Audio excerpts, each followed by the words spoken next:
சென்னை மாநகராட்சியில் தேசிய நகர்ப்புற வாழ்வாதார திட்டத்தில் பணிபுரியும் தூய்மை பணியாளர்களை பணி நிரந்தரம் செய்ய கோரியும் 5வது மற்றும் 6வது மண்டலங்களை தனியார் வசம் ஒப்படைக்க எதிர்ப்பு தெரிவித்தும் சென்னை ரிப்பன் மாளிகை அருகே தூய்மை பணியாளர்கள் முற்றுகை போராட்டத்தில் ஈடுபட்டனர். தனியார் வசம் ஒப்படைத்தால் ஊதியம் குறைவதோடு பணி பாதுகாப்பின்றி அரசின் எவ்வித உரிமைகளும் கிடைக்கப் பெறாமல் தங்களின் வாழ்வாதாரம் மிகுந்த பாதிப்புக்குள்ளாகும் என்றும் அவர்கள் அச்சம் தெரிவித்தனர்.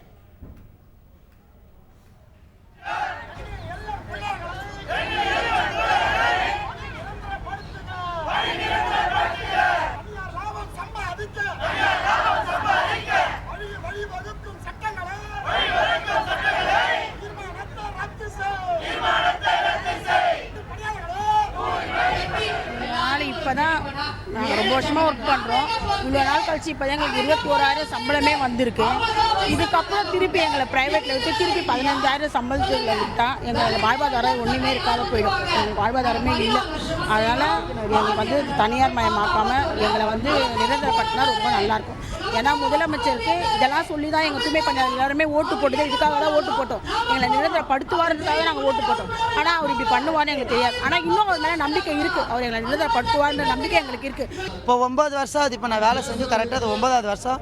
இந்த 23 செப்டம்பர் வந்து 9 வருஷம் ஆகுது. 9 வருஷத்துல எங்களுக்கு எதுவுமே கிடையாது. ஓப்பனாக ஒரு நல்ல ஒரு செட்டில்மெண்ட்டு அதுவும் இது. இப்போ திடீர்னு ப்ரைவேட்டு போனால் அவன் வந்து வேலை செய்யணும், சின்ன இது வந்தால் நான் இப்படி பண்ணுறேன், எங்களை தூக்கிட்டா நாங்கள் என்ன பண்ணணும்? நீங்கள் பர்மனெண்ட் பண்ணுறேன். நாங்கள் வந்து எங்களுக்கு வீடு கட்டி கொடுங்க, எங்களுக்கு இது தாங்கன்னு சொல்ல எதுவுமே நாங்கள் கேட்கல. பர்மனெண்ட் பண்ணுங்கன்னு கேட்குறோம். எங்களுடைய கடைசி வாய்ப்பு. செய்திகளை உடனுக்குடன் தெரிந்து கொள்ள உடனே சப்ஸ்கிரைப் பண்ணுங்க.